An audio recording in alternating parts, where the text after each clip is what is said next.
स्वागत है प्यारे बच्चों, आप सभी के एक नई वीडियो में। यदि आप सभी क्लास 7 में हैं तो ये वीडियो आप सभी के लिए बहुत ज़्यादा इंपॉर्टेंट होने वाली है। इस वीडियो के अंदर मैं आप सभी को प्रश्नावली 5.2 के सभी क्वेश्चनों को सॉल्व कराऊंगा। अगर आप सभी को प्रश्नावली 5.2 के किसी भी क्वेश्चन को करने में समस्या आ रही है या कोई सा ऐसा क्वेश्चन है जो इसमें से समझ में नहीं आ रहा है तो आपको बड़े ध्यान से देखना है। अगर आप सभी को इस बुक की प्लेलिस्ट चाहिए जिसके अंदर मैंने आज तक जितनी भी प्रश्नावली कंप्लीट कराई हैं वो सारी दी हुई हैं, तो आपको हमारे चैनल पर भी मिलेगी। और इस वीडियो के डिस्क्रिप्शन बॉक्स में जाइए तो आपको क्लास 7 एनसीईआरटी मैथ के नाम से प्लेलिस्ट मिल जाएगी। उसके अंदर जितने भी वीडियो आज तक मैंने इस बुक की बनाई हैं सारी मिल जाएंगी। आप एक बार जाकर चेक जरूर कीजिए और जो भी प्रश्नावली नहीं आ रही है उसको कंप्लीट कर लीजिए, ठीक है, पढ़ लीजिए बढ़िया तरीके से। आइए हम देखते हैं पहला नंबर क्वेश्चन क्या दिया गया और इसको किस प्रकार से किया जाएगा। पहला नंबर क्वेश्चन दिया गया, निम्नलिखित कथनों में प्रत्येक कथन में उपयोग किए गए गुणधर्म का वर्णन कीजिए। आकृति 5.22, इसका मतलब है कि हमको 5.22 जो आकृति है इसकी मदद से इस क्वेश्चनों को सॉल्व करने हैं। तो आइए पहला नंबर क्वेश्चन देखते हैं क्या दिया गया और इसको किस तरह से करेंगे। दिया गया है यदि ए समांतर बी तो कोण ए बराबर कोण 5। तो यहाँ पर कहा जा रहा है अगर ए जो है ये समांतर है बी के, तो जैसा कि आप सभी देख सकते हो ये लाइन जो है समांतर है, मतलब इसके बिल्कुल बराबर है, समांतर है, ठीक है। और कहा जा रहा है तो आपको यहाँ पर दिखाना है जो आपका कोण 1 है वो कोण 5 के बराबर है। कोण 1 कहाँ पर है, ये रहा, और कोण 5 ये रहा, तो आपको इसको सिद्ध करके दिखाना है। तो चलिए कॉपी पर चलते हैं। इसके अंदर 3 क्वेश्चन है, तीनों क्वेश्चनों को बढ़िया तरीके से हम करते हैं किस प्रकार से आप करेंगे। तो देखिए पहले जो आपको पहला नंबर क्वेश्चन जो दिया गया है इसको किस तरह से करना है, बड़े ध्यान से समझना है। तो सबसे पहले इसके अंदर हम लिखेंगे दिया है, ठीक है। तो जो हमको दिया है उसको लिख लेना है। तो यहाँ पर लिखेंगे दिया है, क्या दिया गया हमको, दिया गया ए जो है वो समांतर है बी के, ठीक है। इसलिए हमारा क्या हो जाएगा, और आगे दी इसको भी दिया गया है, इसलिए दिया गया है आपको जो कोण 1 है वो क्या है, वो बराबर है आपके कोण 5 के, ठीक है। अब ये बराबर क्यों है, क्योंकि ये संगत कोण यहाँ पर बन रहा है। कौन सा कोण बन रहा है, संगत कोण बन रहा है। तो यहाँ पर आपको लिख लेना है ब्रैकेट में, शॉर्टकट में, संगत कोण, ताकि आपके सर जी पूछें तो आप बता लो या वो देखते ही समझ जाए हाँ बच्चे ने बहुत बढ़िया किया है, ठीक है। अब चलो इसके आगे आपको समझना है क्यों ये बराबर होगा। कोण 1 जो है कोण 5 के बराबर क्यों होगा, तो इसको मैंने बता दिया, ये संगत कोण है, ठीक है, इसलिए बराबर होगा। अब इसको यहाँ पर लिखना भी पड़ेगा, तो चलिए यहाँ पर हम लिख लेते हैं। तो यहाँ पर आप लिख लीजिएगा, क्योंकि यदि दो समांतर रेखाओं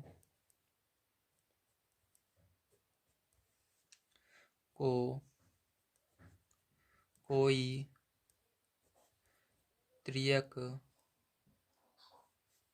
रेखा प्रतिच्छेद करती है तो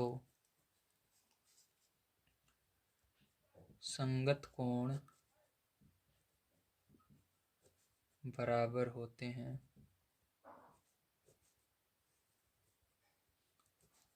तो देखिए पहले जो आपको सीधा सा यही दिखाना था कि ये हमारा जो कोण 1 है वो कोण बी, कोण 1 जो है वो कोण 5 के बराबर है। तो ये दोनों बराबर इसलिए होंगे क्योंकि यहाँ पर संगत कोण बन रहा है। तो संगत कोण का सिंपल सा अर्थ है कि जैसे देखिए यहाँ पर आप देख सकते हो ये ऊपर बन रहा है, उसी देखो ये सेम लाइन है, एक ये दोनों ए और बी क्या है, दोनों समांतर हैं, ठीक है। ये भी जितनी बड़ी ये लाइन है उतनी बड़ी ये लाइन है, ठीक है। जितनी दूरी पर ये है उतनी दूरी पर ये भी है, दोनों क्या है यहाँ पर समांतर हैं, ठीक है। अब देखो यहाँ पर क्या हो रहा है, त्रियक रेखा काट रही है और त्रियक रेखा के ये ऊपर कोण बन रहा है 1 और ये भी ऊपर ही बन रहा है 5। तो ये क्या होंगे, ये संगत कोण कहलाते हैं, ठीक है। अगर जैसे यहाँ पर देखो ये यहाँ पर बन रहा है ये भी, तो अगर इसके अंदर देखो तो ये क्या होंगे, संगत कोण होंगे। इसी तरह से 6 और 2 भी संगत कोण होंगे, ठीक है। यहाँ पर 7 और 4 भी होंगे, 8 और 3 भी होंगे। इस तरह से सभी कोण संगत कोण होते हैं, बिल्कुल उसी जगह बनते हैं तब, ठीक है। अगर उसको दो समांतर रेखाओं को एक त्रियक रेखा काटती है तब। तो यहाँ पर देखो मैंने आपको बताया कि ये दो समांतर रेखाएं थी, ठीक है, जिसको क्या हो रहा है, एक त्रियक रेखा काट रही है और ये कोण जो है बिल्कुल ये भी ऊपर बन रहा है, इसके अंदर ये भी बन रहा है। तो इसको हम क्या कहते हैं, इसको संगत कोण कहते हैं, ठीक है, क्योंकि जहाँ पर ये बन रहा है वहीं पर ये भी बन रहा है, इसलिए इसको संगत कोण कहा जाता है। तो यहाँ पर आपको पता चल गया होगा, क्योंकि यदि दो समांतर रेखाओं को कोई त्रियक रेखा प्रतिच्छेद करती है तो संगत कोण बराबर होते हैं। क्या बराबर होते हैं, संगत कोण बराबर होते हैं, ठीक है। तो चलो अब इसके आगे देखते हैं अपना दूसरा नंबर, इसका क्वेश्चन किस प्रकार से होगा। तो दूसरा नंबर क्वेश्चन आइए देखते हैं क्या दिया गया और आपको क्या सिद्ध करके दिखाना है। तो इसके अंदर आपको, ठीक है, इसके अंदर आपको क्या सिद्ध करना है, दिया गया है यदि कोण 4 जो है कोण 6 बराबर हैं तो ए समांतर बी। तो आपको दिखाना है कोण 4 और कोण 6 बराबर हैं, तो कोण 4 ये रहा, कोण 6 ये रहा। देखो अलग अलग साइड हैं। अब इसको आप किस तरह से बराबर दिखाओगे, चलो उसको देखते हैं हम। तो देखिए पहले जो इसके अंदर भी आप लिखोगे, दिया है, ठीक है, क्या दिया है आपको, कोण 4 जो है वो बराबर है कोण 6 के, इसलिए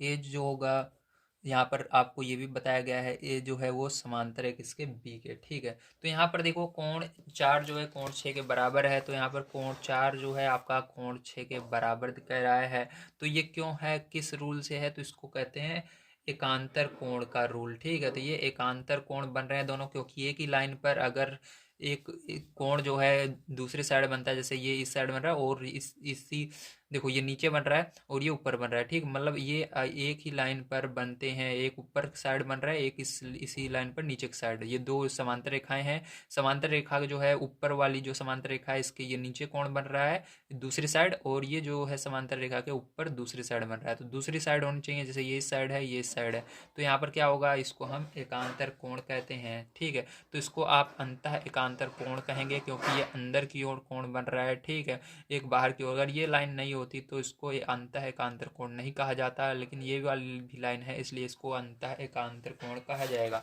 तो चलिए यहाँ पर हम इसको लिख लेंगे, यहाँ पर हमारा क्या बन रहा है, यहाँ पर ये अंतः एकांतर कोण से दोनों बराबर हैं, तो लिखेंगे अंतः एकांतर कोण, ठीक है। तो इस प्रकार से आपको लिख लेना है, ये हो जाएगा अंतः एकांतर कोण। अब देखो इसके आगे आपको लिख लेना है, यहाँ पर मैं लिख लेता हूँ, ठीक है, ध्यान से आपको देखना है, आप लिखिएगा क्योंकि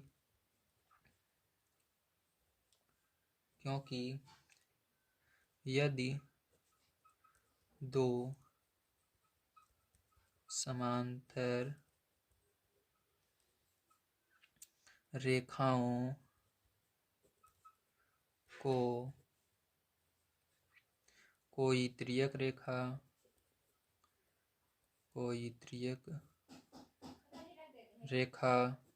ठीक है, कोई त्रियक रेखा प्रतिच्छेद करती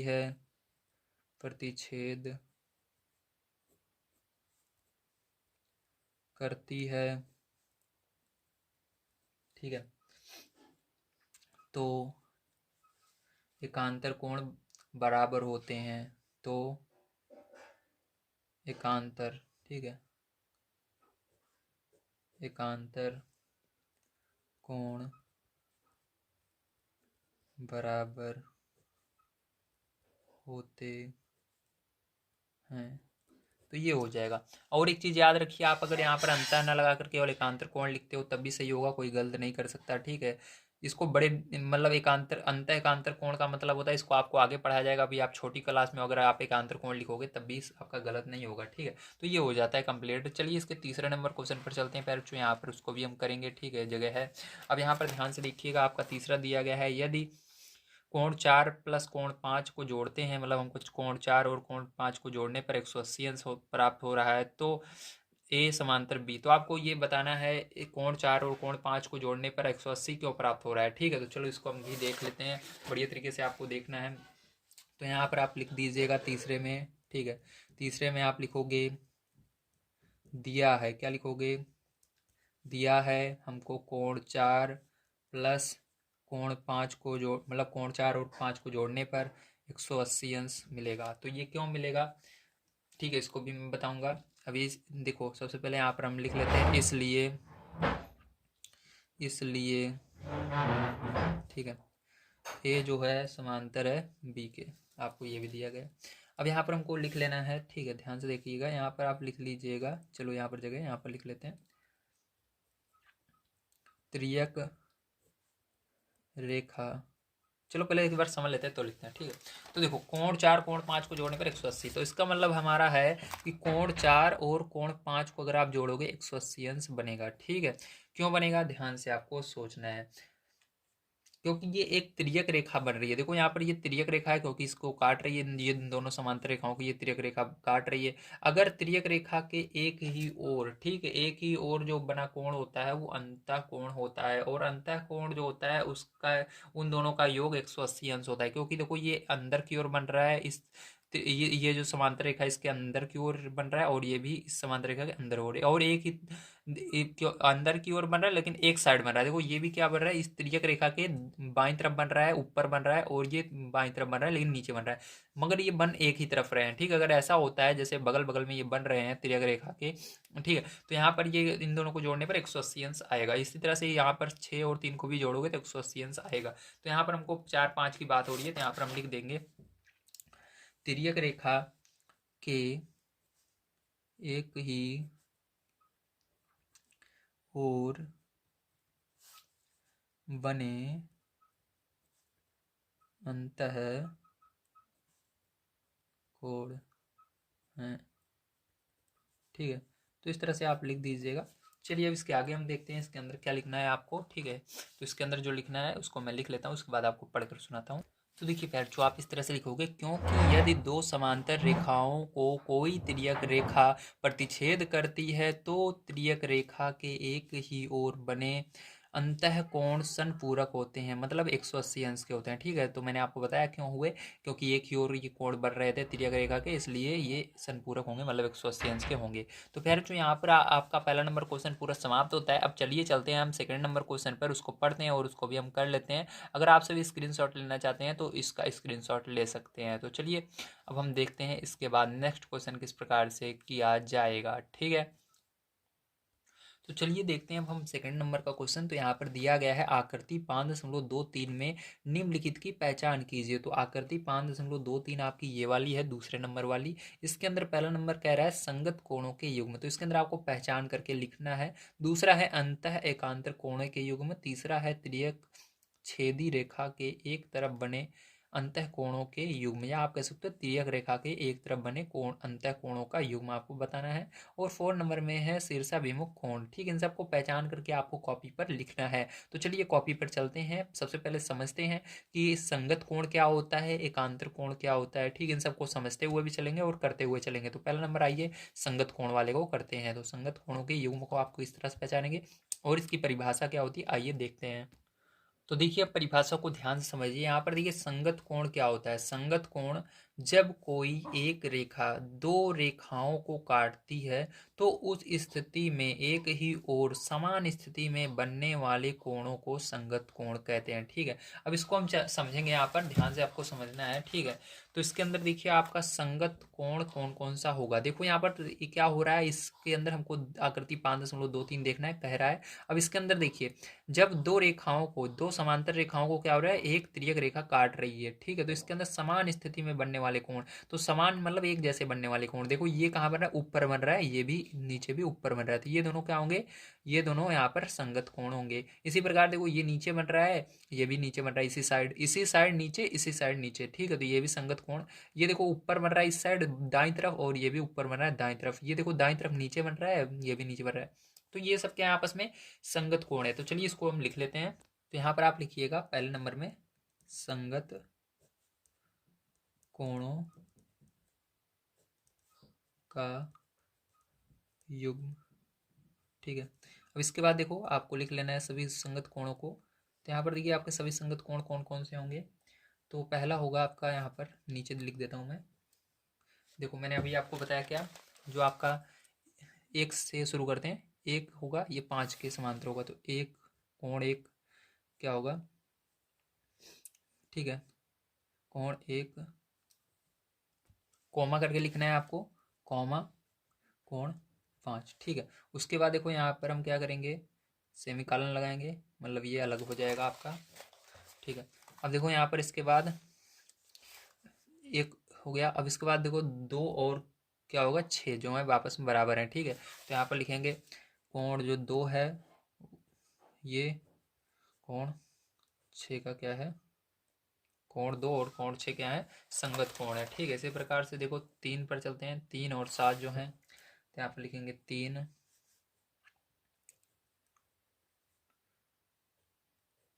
7, ठीक है।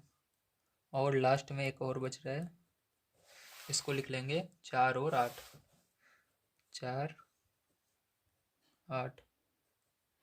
तो ये हो जाएगा आंसर, ठीक है। अब चलो इसके बाद सेकंड नंबर पर चलते हैं, उसको भी देखते हैं। तो ये पहला नंबर आपका समाप्त होता है। तो सेकंड नंबर आपको कह रहा है अंतः एकांतर कोण के युग्म। तो चलिए सबसे पहले अंतः एकांतर कोण देख लेते हैं। तो चलिए देखते हैं आगे। तो यहाँ पर दिया गया है एकांतर कोण। तो एकांतर कोण किसे कहते हैं? जब कोई रेखा दो समांतर रेखाओं को काटती है। देखो यहाँ पर क्या कह रहा है, जब कोई रेखा दो समांतर रेखाओं को काटती है। देखो यहाँ पर क्या हो रहा है, ये दो रेखा है, ठीक है। देखो यहाँ पर सबसे पहले समझो, जब कोई रेखा, एक रेखा की बात हो रही है, तो एक रेखा ये वाली आपकी है, दो समांतर रेखाओं को काटती है। तो दो समांतर रेखाएं ये ए और बी हैं, ठीक। तो ये वाली रेखा इन दोनों को काट रही है। तो रेखा के विपरीत किनारों पर लेकिन समान स्थिति में बनने वाले कोणों को एकांतर कोण कहते हैं। तो कह रहा है रेखा के विपरीत बनने चाहिए, ठीक है। रेखा के विपरीत किनारे पर वो भी बनना चाहिए, लेकिन समान स्थिति में बनने वाले कोण को एकांतर कोण कहते हैं। तो यहाँ पर देखो, ये रेखा के किनारों पर बनना चाहिए, ठीक है, लेकिन विपरीत बनना चाहिए। तो देखो यहाँ पर जैसा कि आप सभी देख पाओगे, यहाँ पर जो हमारा 3 है, ठीक है, और ये 5 है। देखो ये क्या हो रहा है, रेखा के विपरीत किनारों पर बन रहा है, लेकिन यहाँ पर हम बात कर रहे हैं अंतः एकांतर कोण की, ठीक है। तो यहाँ पर अंतः लगा देना है। तो अंतः का बात होता है तो एकांतर कोण यहाँ पर मैंने केवल बताया है। जब अंतः का बात होता है तो अंदर की ओर बनने वाले, देखो ये रेखा है, दोनों समांतर रेखा, इसके अंदर की ओर दो कोण बन रहे हैं, एक तो 3 बन रहा है और इसका विपरीत 5 बन रहा है। इसी प्रकार से दो बन रहा है और इसका विपरीत 8 बन रहा है, ठीक है।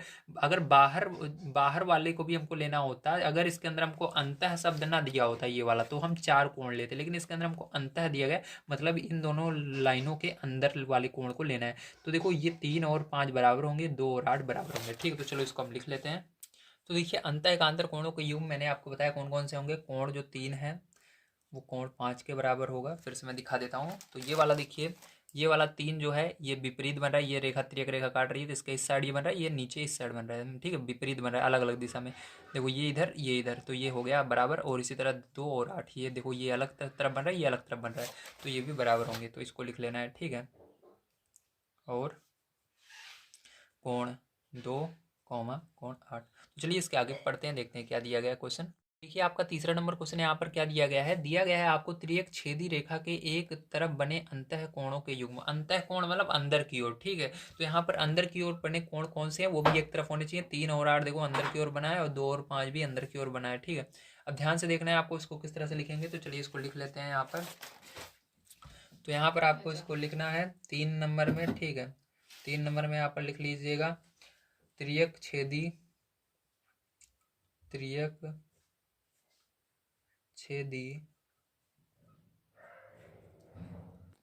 तो देखिए यहाँ पर आप लिख लीजिएगा त्रियक छेदी रेखा के एक तरफ बने अंतः कोणों के युग्म, ठीक है। आपको क्या करना है, इसके अंदर त्रियक छेदी रेखा जो है उसके एक तरफ बने अंतः कोणों के युग्म बताने हैं, ठीक है। तो देखो यहाँ पर मैंने आपको अभी दिखाया था। तो यहाँ पर देखो आपके ये 3, क्योंकि आपको इस वाले चित्र में देखना है 3 और 8, ठीक है। ये क्योंकि अंदर की ओर बना है, 3 और 8 हो जाएगा। तो यहाँ पर हम क्या करेंगे, लिखेंगे 3 कॉमा करके कोण 8, ठीक है। तो कोण 3 और कोण 8 ये क्या है, एक तरफ बने हैं।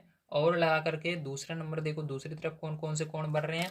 तो दूसरी तरफ अंतः कोण जो इसके अंदर बन रहे हैं 2 और 5, क्योंकि ये दोनों रेखाओं के अंदर बन रहे हैं, ठीक है। तो 2 और 5 आपको लिख लेना है, ठीक है। तो यहाँ पर क्या करेंगे, कोण 2 और कोण 5, ठीक, इस प्रकार से हम लिख देंगे।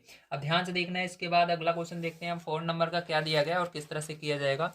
तो 4 नंबर क्वेश्चन आपको दिया गया शीर्षाभिमुख कोण। तो शीर्षाभिमुख कोण क्या होता है, आइए सबसे पहले इसकी परिभाषा हम देख लेते हैं प्यारे बच्चों। उसके बाद क्या करेंगे, इसके अंदर हम ढूंढेंगे कि शीर्षाभिमुख कोण कौन कौन से हैं, ठीक है। तो देखिए इसकी परिभाषा कुछ इस प्रकार से होती है, ठीक है। जब दो रेखाएं एक दूसरे को काटती हैं तब वे 4 कोण बनाती हैं, ठीक है। सीधी सी बात है, मैं आपको दिखा देता हूँ। यहाँ पर देखो जब दो रेखाएं, क्या हो रहा है, यहाँ पर देखो ये रेखा और ये रेखा, ये दो रेखाएं काट रही हैं, तो ये 1 2 3 4 कोण बना रही हैं, ठीक है। यही कहा जा रहा है, जब दो रेखाएं एक दूसरे को काटती हैं तब वे 4 कोण बनाती हैं। इनमें जो कोण एक दूसरे के ठीक सामने होते हैं, अब इसके अंदर जो एक दूसरे के ठीक सामने होंगे, जैसे देखो यहाँ पर 3 के सामने 1 है, इसी प्रकार 2 के सामने 4 है, ठीक है। और इसी प्रकार से देखो यहाँ पर भी 4 कोण बन रहा है, तो इसके अंदर भी जो सामने है, ठीक है, इसकी बात हो रही है, तो इसके अंदर देखो ये वाला इसके अंदर भी देखा जाएगा, इसके अंदर दोनों के अंदर देखा जाएगा, क्योंकि यहाँ पर 2 रेखाएं, अब यहाँ पर 3 रेखाएं हैं, तो तीनों के अंदर जितने भी कोण बनेंगे उसके सामने सामने जो कोण रहेगा उसकी बात हो रही है। जो कोण एक दूसरे के ठीक सामने होते हैं उन्हें शीर्षाभिमुख कहते हैं। ठीक है, तो मतलब जो जो कोण सामने सामने होंगे उसको शीर्षाभिमुख कहेंगे। 2 के सामने 4 है, ये शीर्षाभिमुख होगा। 3 के सामने 1 है, ये भी शीर्षाभिमुख होगा। 6 के सामने 8 है, ये भी होगा। 5 के सामने 7 है, ये भी होगा। ठीक है, तो चलो इसको लिख लेते हैं हम यहाँ पर। तो देखिए यहाँ पर क्या होगा, मैंने आपको बताया जो शीर्षाभिमुख कोण के अंदर एक का क्या होगा, शीर्षाभिमुख 3 होगा, क्योंकि ये दोनों सामने सामने है। तो छोटे वाले को पहले लिखेंगे, तो कोण 1 कॉमा करके कोण 3। ठीक है, सेमी कॉलन लगाएंगे, मतलब इसको अलग कर देंगे। और इसके बाद देखो 2 और 4 हो जाएगा, तो यहाँ पर 2 कॉमा 4 कोण हो जाएगा। इसी प्रकार से इसको अलग कर लेंगे। अब यहाँ पर देखो नीचे वाले में 6 और 8 हो जाएगा, तो यहाँ पर 6 और 8 लिख सकते हो आप। ठीक है, तो यहाँ पर लिखेंगे 6 कॉमा कोण 8। देखो इसके अंदर आगे पीछे किसी को भी लिख सकते हो, कोई भी दिक्कत नहीं है। चाहो आप पहले इसको लिख लो, 5 7 को लिख सकते हो, चाहो तो चाहो पहले इसको लिख सकते हो। ठीक है, कोई दिक्कत नहीं है। तो यहाँ पर कोण जो 5 है वो 7। ठीक, ये सब शीर्षाभिमुख है। तो फिर जो यहाँ पर आपका ये क्वेश्चन होता है समाप्त। आइए चलते हैं नेक्स्ट क्वेश्चन पर, जो तीसरा नंबर है इसको पढ़ते हैं और इसको भी हम सॉल्व कर लेते हैं। तो तीसरा नंबर क्वेश्चन यहाँ पर दिया गया है, संलग्न आकृति में पी समांतर क्यों अज्ञात कोण ज्ञात कीजिए। तो यहाँ पर देखो जो पी है ये क्यों के समांतर है, और अज्ञात कोण मतलब ई एफ और A B C D E F, इतने कोण आपको पता नहीं है। इन सब कोणों को आपको ज्ञात करके दिखाना है कि क्या होगा, यहाँ पर कितने अंश का आएगा। चलिए चलते हैं कॉपी पर, बढ़िया तरीके से इसको समझते हैं। आपको सारी चीज़ें तो पता चल गई हैं, क्या होते हैं शीर्षाभिमुख, ठीक है, क्या होता है संगत कोण, क्या होता है एकांतर कोण, ठीक, सारी चीज़ें मैंने आपको बता दी है। अब आप इसको बड़े आसानी से कर पाओगे। अब आपको सारी चीज़ें पता चल गई हैं। आपने डेफिनेशन भी लिख ली होगी, इस परिभाषा को लिख लीजिएगा जितनी भी मैंने करवाई है। ठीक है, अगर आपने नहीं लिखा है तो पीछे वीडियो कीजिए, ठीक है, पीछे ले जाइए जहाँ पर मैंने बताया उसको सबको लिख लीजिए। ठीक है, या स्क्रीनशॉट ले लीजिए, ताकि जब आपको समस्या आए करने में तो आप इसको पढ़ लीजिए, समझ जाइए कि हाँ इसको शीर्षाभिमुख कहते हैं, किसको क्या कहते हैं। ठीक है, चलो अब देखते हैं तीसरा नंबर क्वेश्चन किस प्रकार से किया जाएगा। उससे पहले जो अगर आपने अभी तक वीडियो को लाइक नहीं किया जाए, चैनल को सब्सक्राइब नहीं किया है, तो हमारे नेक्स्ट वीडियो देखने के लिए प्लीज़ वीडियो को लाइक कीजिए, चैनल को सब्सक्राइब कीजिए। आप हमारा सपोर्ट करेंगे तो मैं आपको पूरी जितनी भी बुक है सबको कंप्लीट करवा रहा हूँ। अगर आप ज़्यादा सपोर्ट करेंगे तो आप ये सब्सक्राइब करके शेयर जरूर करें। अगर करेंगे आप सब्सक्राइब करके शेयर, तो मैं जल्द से जल्द जितनी भी बुक हैं आपकी कंप्लीट करवाने की कोशिश करूँगा, क्योंकि मैं जानता हूँ आप मेरी मदद करेंगे तो मैं आपकी मदद 100% करूँगा। ठीक है, चलिए अब आगे देखते हैं। तो चलिए अब देखते हैं। तो इसके अंदर देखो सबसे पहले क्या हमको दिया गया है उसको लिखेंगे। ठीक है, तो हमको दिया है ठीक है, पी जो है वो क्यों के समांतर है। कैसे है मैं दिखा देता हूँ आपको। तो देखो इसके अंदर आपको दिया गया है पी जो है क्यों के समांतर है, तो पी ये वाली रेखा है और ये वाली रेखा दोनों क्या है, बराबर है। ठीक है, ये हमको दिया गया है, तो यहाँ पर हम लिख देंगे पी जो है वो क्यों के समांतर है। पैर ठीक है, अब इसके बाद आपको इसके अंदर लिख देना है और ये एक त्रियक रेखा द्वारा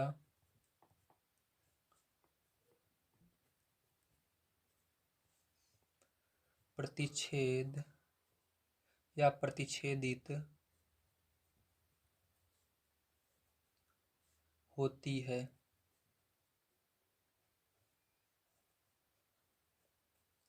ठीक है, तो यहाँ पर जैसा कि आप सभी देख सकते हैं पैर क्या देख सकते हैं कि यहाँ पर आपकी जो ये पी क्यू है इसको एक रेखा काट रही है। ठीक है, ये इसको इधर से इधर निकल रही है, तो इसको कहते हैं प्रतिच्छेदित करना। तो ये एक रेखा द्वारा प्रतिच्छेदित हो रही है। तो यहाँ पर आपको इसके अंदर पता है कि आपको ये वाला मान दिया हुआ है इसके अंदर 125।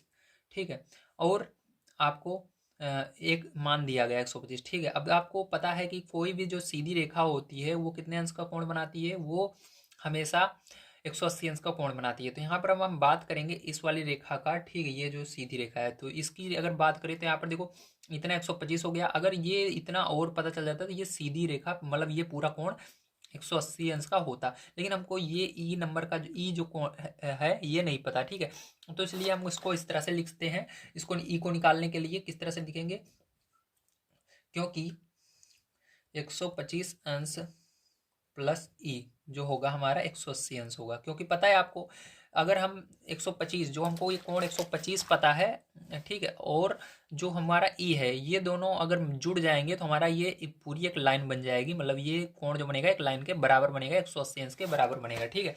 इसलिए हम 180 अंश यहाँ पर लिखेंगे। अब ई का मान निकालने के लिए इसलिए हम क्या यहाँ पर लगाएंगे, इसलिए ई का मान निकालेंगे तो इसको उधर पक्षांतर करेंगे तो यहाँ पर 180 अंश माइनस 125 हो जाएगा, ठीक है। आपको मैंने बताया था जब ये संख्या उधर जाती है बराबर की तो माइनस में चली जाती है, तो माइनस हो जाएगा। तो ई का मान क्या हो जाएगा, यहाँ पर घटा दोगे तो आपका 55 अंश आ जाएगा, ठीक है। इसको समीकरण 1 मान लेंगे। अब देखो यहाँ पर ये क्यों हुआ, ये रेखिक युग्म बन रहा है। आपको मैंने बताया 180 अंश का जो कोण बनता है वो रेखिक युग्म में बनता है, तो यहाँ पर रेखिक युग्म आपको लिख लेना है। क्या लिखना है, रेखिक युग्म, ठीक है। इस प्रकार से आप लिख लोगे। समझ में आया, वेरी गुड। चलो इसके बाद अब देखते हैं, ध्यान से समझिएगा। अब इसके बाद आगे हम थोड़ा देखेंगे, इसलिए थोड़ा सा मैं ऊपर कर रहा हूँ, ठीक है, इसको, ताकि आपको साफ दिखाई दे सके। यहाँ जो ई होगा वो बराबर होगा एफ के, ठीक है। क्यों बराबर होगा, ध्यान समझिए। क्योंकि मैंने अभी आपको क्या बताया था ये दोनों क्या हैं, आपके सम्मुख कोण बन रहे हैं, ठीक है। मैंने आपको भी बताया था पीछे। तो यहाँ पर जो ये दोनों आपके बनेंगे ये सम्मुख कोण बन रहे हैं क्योंकि ये इसके सामने है, ठीक। तो ई होगा एफ के बराबर होगा, ठीक है। तो ई होगा एफ के बराबर होगा, तो यहाँ पर 55 अंश ये भी हो जाएगा। यहाँ पर लिख लीजिएगा आप, क्या हो बन रहा है ये आपका बन रहा है सम्मुख कोण। कौन सा कोण बन रहा है, सम्मुख कोण बन रहा है, ठीक है। चलो इसके आगे अब देखते हैं। तथा यहाँ पर लिखिएगा और ए जो होगा ये भी एफ के बराबर होगा, ठीक है। क्यों होगा, अब इसको ध्यान समझो। क्योंकि यहाँ पर एकांतर कोण बन रहा है। क्या बन रहा है, एकांतर कोण बन रहा है, ठीक है। देख सकते हो ये एक रेखा है जिसके एक तरफ ए बन रहा है, दूसरी तरफ एफ बन रहा है, ठीक। तो ये क्या होगा, ए देखो एक ये दूसरी तरफ बन रहा है, ये इस तरफ बन रहा है। अगर इसको पहचानने का एक और आसान तरीका होता है, जितना बड़ा कोण ये बनेगा इतना बड़ा कोण अगर ये वाला भी बन रहा है तो दोनों बराबर हैं अंदर की ओर। तो देखो ये अंतः एकांतर कोण बन रहा है क्योंकि अंदर कोण ये लाइन के अंदर बन रहा है। तो आप इसको एकांतर कोण भी लिख सकते हो या अंतः एकांतर कोण लिख सकते हो, तो ये भी 55 अंश का होगा आपका, ठीक है। तो यहाँ पर हम क्या लिखेंगे, अंतः एकांतर कोण, अंतः एकांतर कोण, ठीक। क्या बन रहा है, अंतः एकांतर कोण बन रहा है, ठीक है। तो इस प्रकार से ये आपका अंतः एकांतर कोण हो जाएगा। अब ध्यान समझिएगा, यहाँ पर अब हमको निकालना है ए प्लस बी का मान, ठीक है। यहाँ पर ए प्लस बी का मान हम निकालेंगे तो ए और बी, देखो ये क्या, अगर ए और बी को जोड़ेंगे तो यहाँ पर भी 180 अंश बनना चाहिए क्योंकि ये भी जो हो रहा है इस रेखा के बराबर हो जाएगा। ये सीधी रेखा रेखिक युग्म बन जाएगा, ठीक है। तो यहाँ पर हम क्या लिखेंगे ए प्लस बी बराबर 180 अंश, ठीक है। ए प्लस बी बराबर 180 अंश क्या बन जाएगा, रेखिक युग्म बन जाएगा, ठीक है। तो यहाँ पर लिखेंगे रेखिक युग्म, रेखिक युग्म, ठीक है। अब इसको रेखिक युग्म, अब देखो यहाँ पर आपको ए का मान तो पता है, अभी हमने निकाला था 55 अंश है, ठीक। ए और एफ का मान 55 अंश है और ई और एफ का मान भी 55 अंश है। तो इसके अंदर ए का मान यहाँ पर रख देंगे, तो लिखेंगे ए का मान रखने पर, ए का मान रखने पर, ठीक है। तो ए का मान चलिए रख लेते हैं। तो ए का मान कितना है, 55 अंश है। तो यहाँ पर इसके अंदर क्या करेंगे, 55 ए को हटाकर रख देंगे, तो 55 अंश प्लस बी बराबर 180 अंश, ठीक है। अब देखो 55 जो है उधर चला जाएगा, बी अपने स्थान पर रहेगा, तो बी बराबर क्या हो जाएगा, 180 अंश। इसको उधर पक्षांतर करेंगे तो 55 अंश हो जाएगा, ठीक है। चलो अब इसको घटा देते हैं, तो बी बराबर आपका कितना आएगा, 125 अंश आ जाएगा। कितना आएगा, 125 अंश आएगा। अब यहाँ पर देखो हमने बी का भी मान निकाल लिया, अब हमको सारे मान मिल गए हैं। अब यहाँ पर जितने भी चीज़ें हैं सब हम निकाल सकते हैं, इसके अंदर जितने भी मान हैं इसकी मदद से जितने भी हमने मान निकाले हैं सब आ जाएंगे। अब यहाँ पर हमको ए मिल गया है, ठीक है, ए मिल गया, बी मिल गया, ई मिल गया, एफ मिल गया, सारी चीज़ें मिल गई, बस सी नहीं मिला है। सी तो हम ऐसे ही निकाल लेंगे, ठीक है, क्योंकि ये समकोण है, ठीक है। अब देखो यहाँ पर हम कैसे इसको लिखेंगे, ध्यान से आपको समझना है। तो यहाँ पर अब लिखेंगे अब, ठीक है, अब ए जो होगा वो क्या होगा, सी के बराबर होगा, ठीक है। 55 अंश होगा। क्यों होगा, आइए मैं आपको बताता हूँ। ए जो होगा वो सी के बराबर होगा क्योंकि सम्मुख कोण यहाँ पर बन रहा है, क्या बन रहा है, सम्मुख कोण बन रहा है, ठीक है। तो यहाँ पर लिख दीजिएगा सम्मुख कोण, सम्मुख कोण, ठीक है। इसी प्रकार से जो होगा बी आपका किसके बराबर होगा, डी के बराबर होगा, कितना, 125 अंश, ठीक है। ये भी क्या बन रहा है आपका, सम्मुख कोण बन रहा है। देखो बी जो है वो डी के बराबर होगा, ये भी आमने सामने है, ठीक है। तो ये भी क्या होगा, सम्मुख कोण बनेगा, ठीक है। तो यहाँ पर भी लिख लेना सम्मुख कोण। देखो सभी मान आपने लगभग निकाल लिए हैं। अब यहाँ पर हम लिख लेते हैं अतः ए बराबर हमारा क्या हो जाएगा 55 अंश हो जाएगा। बी बराबर फिर जो हमारा क्या हो जाएगा 125 अंश हो जाएगा। सी बराबर हमारा क्या हो जाएगा 55 अंश हो जाएगा। और डी बराबर हमारा क्या हो जाएगा 125 अंश हो जाएगा। ठीक है। और ई बराबर हमारा क्या हो जाएगा 55 अंश हो जाएगा। और लास्ट में जो है एफ बराबर क्या हो जाएगा 55 अंश हो जाएगा। ठीक है। तो यहाँ पर हमारा एफ बराबर 55 अंश हो गया। तो ये आपका पूरा क्वेश्चन समाप्त होता है। अगर आप सभी को समझ में आया हो तो चलिए लाइक कीजिएगा वीडियो को और सब्सक्राइब कीजिएगा चैनल को। ठीक है। चलिए अब हम देखते हैं अगला क्वेश्चन जो है हमारा फ़ोन नंबर का क्या दिया गया और इसको किस प्रकार से करेंगे। ठीक है। तो फ़ोन नंबर का क्वेश्चन यहाँ पर आपको दिया गया है, यदि यल समांतर यम है तो निम्नलिखित आकृतियों में प्रत्येक में यक्स का मान ज्ञात कीजिए। ठीक है। तो यहाँ पर कहा जा रहा है यल जो है ये यम के बराबर है। ठीक। तो प्रत्येक स्थिति में आपको क्या करना है यक्स का मान निकालना है। तो यक्स इसके अंदर भी है, यक्स इसके अंदर भी है, यल इसके अंदर है, यम इसके अंदर है, यल देखो यम दोनों में है। ठीक है। तो आपको यहाँ पर यक्स का मान निकाल कर दिखाना है। तो चलिए अब हम देखते हैं किस प्रकार से आप इसको निकालेंगे। तो देखो पहला नंबर दिया है। ठीक है। लिखेंगे उसके बाद यल जो है वो समांतर है यम के। ठीक है। इतना तो आपको दिया है। और जो है टी क्या है इसके अंदर तिर्यक रेखा है, आपको दिख भी रहा है, मैं दिखा देता हूँ अभी, रुको। इसको लिखने के बाद टी एक तिर्यक रेखा है। ठीक है। इस तरह से आपको लिख लेना है। देखो मैं दिखा देता हूँ, टी देखो क्या है तिर्यक रेखा यहाँ पर काट रही है। ठीक है इसको। तो चलो अब यहाँ पर हम मान को निकालते हैं। इसलिए यहाँ पर क्या हो जाएगा यल जो है यल और टी के बीच अंतः ऊर्ध्वाधर सम्मुख कोण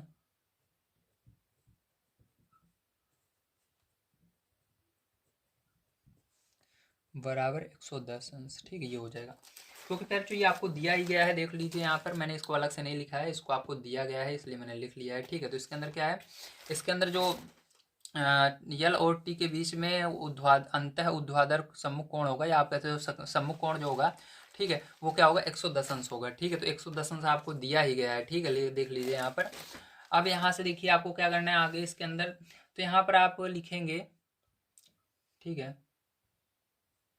इसलिए 110 अंश में हम क्या करेंगे यक्स को यदि जोड़ देते हैं। ठीक है। 110 में क्या करेंगे यक्स को जोड़ेंगे। देखो 110 में यक्स को जोड़ेंगे क्योंकि ये जितना बराबर है ये जितना है उतना क्या होगा ये वाला होगा, ये यक्स जितना है इतना ये भी होगा। ये दोनों क्या है ये यहाँ पर जो कोण बनेगा और ये वाला कोण दोनों बराबर है। ठीक है। इसलिए हम क्या करेंगे यहाँ पर ये इसके बराबर है, इसलिए हम क्या करेंगे 110 और यक्स को यदि जोड़ते हैं तो 180 के बराबर हो, क्योंकि ये एक लाइन के बराबर, एक लाइन जो होती है देखो यल जो लाइन है इसके कोण बनाएगा 180 अंश का। ठीक है। इसलिए यहाँ पर हमको यक्स को यहाँ पर जोड़ करके 180 अंश के बराबर करना होगा। तो यहाँ पर 110 अंश प्लस यक्स बराबर 180, क्योंकि यहाँ पर रेखी क्यों बन रहा है या आप कह सकते हो संपूरक कोण बन रहा है। ठीक है। तो यहाँ पर 180 अंश हो जाएगा। ठीक है। तो यहाँ पर संपूरक कोण कहाँ पर बन रहा है, यहाँ पर बन रहा है, क्योंकि मैंने बताया यक्स जो है इसके बराबर होगा, ये संपूरक कोण बनेगा। ठीक है। यहाँ पर तो यहाँ पर लिख दीजिएगा संपूरक कोण।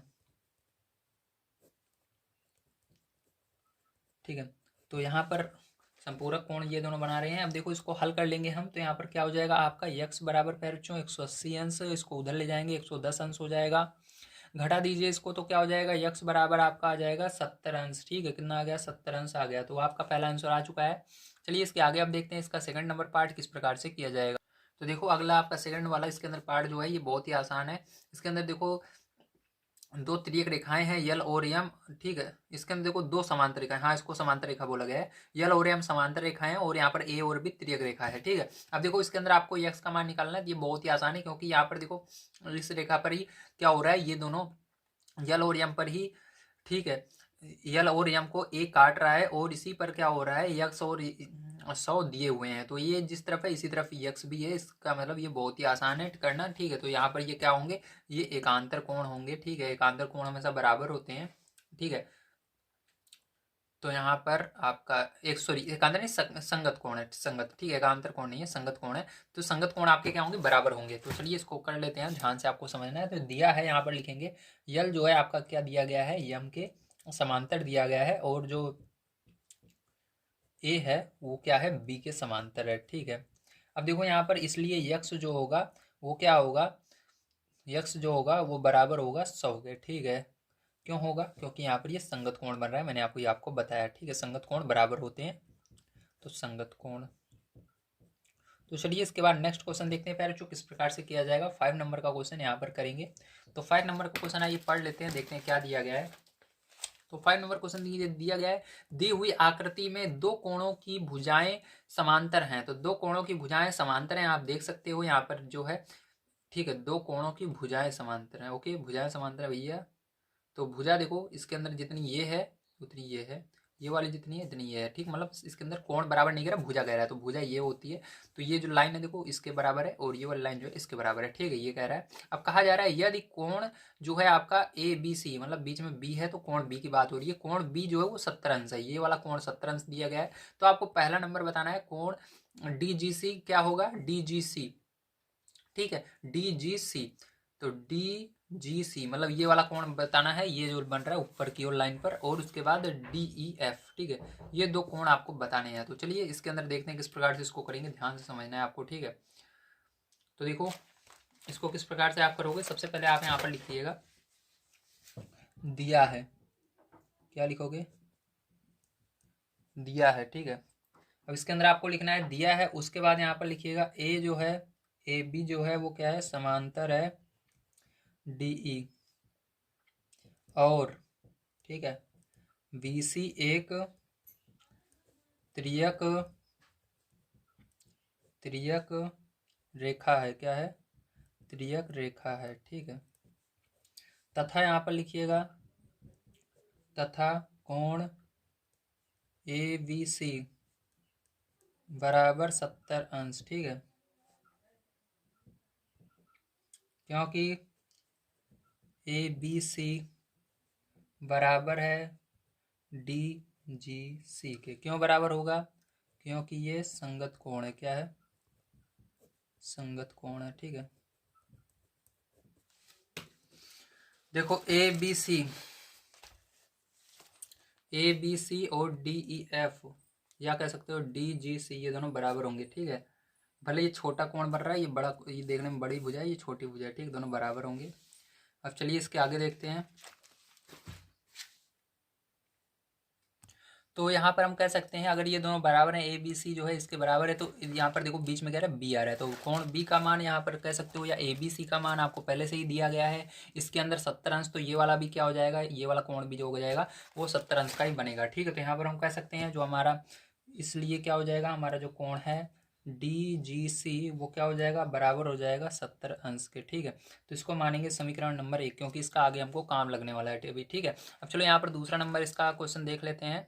तो यहाँ पर दूसरा नंबर इसका क्वेश्चन क्या दिखा रहा है, सिद्ध करने के लिए हमको कह रहा है डी ई एफ ज्ञात कीजिए। तो आपको डी ई एफ मतलब ये वाला कोण ज्ञात करना है, यहाँ पर क्या होगा, ठीक, कितने अंश का कोण बनेगा, चलिए इसको भी देख लेते हैं। तो यहाँ पर हम लिखेंगे दिया है, ठीक, सबसे पहले तो ये फर्स्ट नंबर था इसका, ये सेकंड नंबर है, तो यहाँ पर सेकंड डालना जरूरी है। तो यहाँ पर लिखेंगे दिया है, ठीक है, बी सी जो है समांतर है ई एफ के, किसके, ई एफ के, और जो और डी ई जो है एक क्या है, त्रियक रेखा है, आपको पता ही है, ठीक है, इसके अंदर त्रियक रेखा है। आपको कैसे पता होगा, मैंने दिखाया है नहीं, चलो दिखा भी देता हूँ।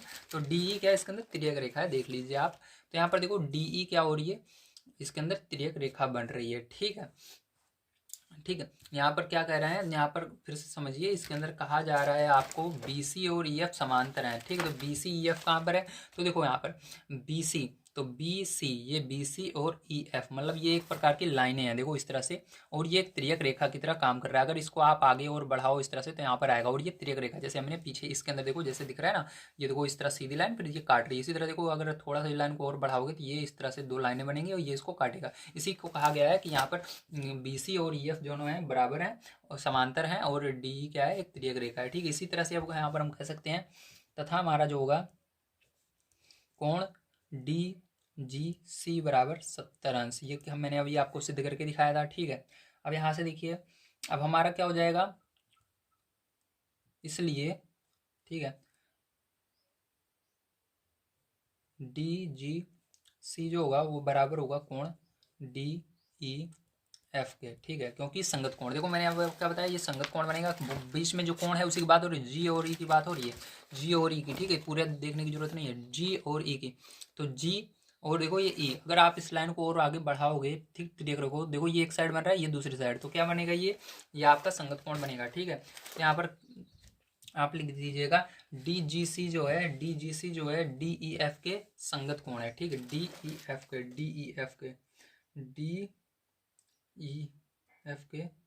DGC के, हाँ देखो ध्यान से, अच्छा समझ गया, वो उसकी बात नहीं, सॉरी। देखो डी पूरा देखना है आपको। ठीक है, यहाँ पर बात हो रही है DGC, तो DGC देखो कहाँ से कहाँ तक है, DGC यहाँ से यहाँ तक, मतलब इस वाले कोण की बात हो रही है यहाँ पर इसकी। ठीक है, उसके बाद DEF की, तो DEF देखो DEF, ठीक है, तो DEF ये नीचे रहा।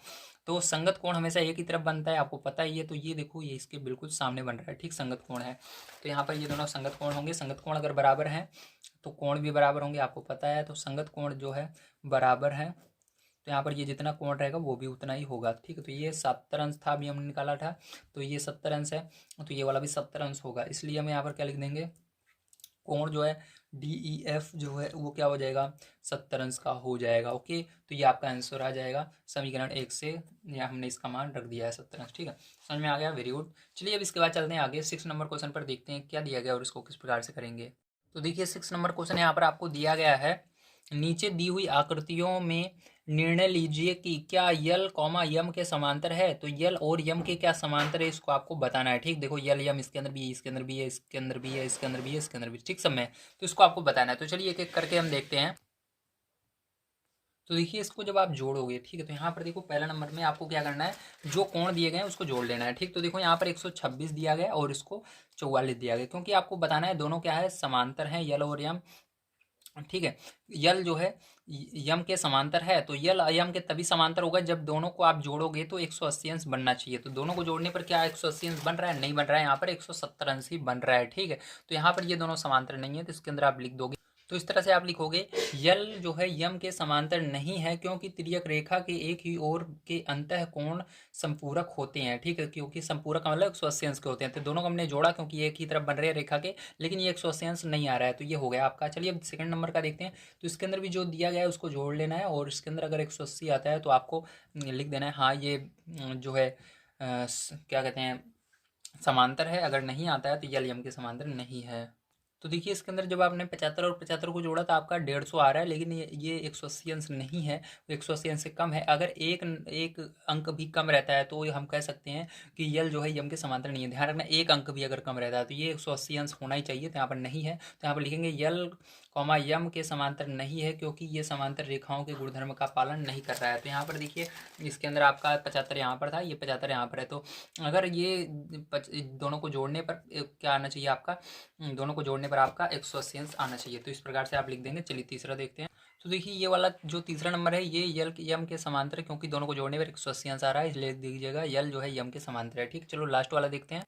तो लास्ट वाले में आप देखोगे ऐड करके, जब 98 और 72 को ऐड करोगे, ठीक, तो इसके अंदर भी 170 अंश आएगा, इसलिए इसके अंदर भी लिख दोगे यल जो है यम के समांतर नहीं है क्योंकि ये समांतर रेखाओं के गुणधर्म का पालन नहीं कर रहा है। तो प्यारे बच्चों यहाँ पर आपका ये पूरी जो बुक थी, ये इसके जो क्वेश्चन थे इस एक्सरसाइज के सभी समाप्त होते हैं। आप सभी को यदि वीडियो पसंद आया हो तो प्लीज़ लाइक कीजिएगा, चैनल को सब्सक्राइब कीजिएगा हमारे नेक्स्ट वीडियो देखने के लिए। मैं आप सभी को जल्द से जल्द इस पूरी बुक को कंप्लीट कराऊंगा, और इस क्लास की जितनी भी बुक हैं सबको मैं कंप्लीट करवाने की पूरी कोशिश करूंगा। अगर आप वीडियो को लाइक करके शेयर करते हो और चैनल को सब्सक्राइब करते हो तो मैं जितनी भी बुक है आपकी क्लास की उसको जल्द से जल्द कंप्लीट करवाने की कोशिश करूंगा। तो वीडियो देखने के लिए धन्यवाद। आप सभी का दिन शुभ हो। Thank you very much.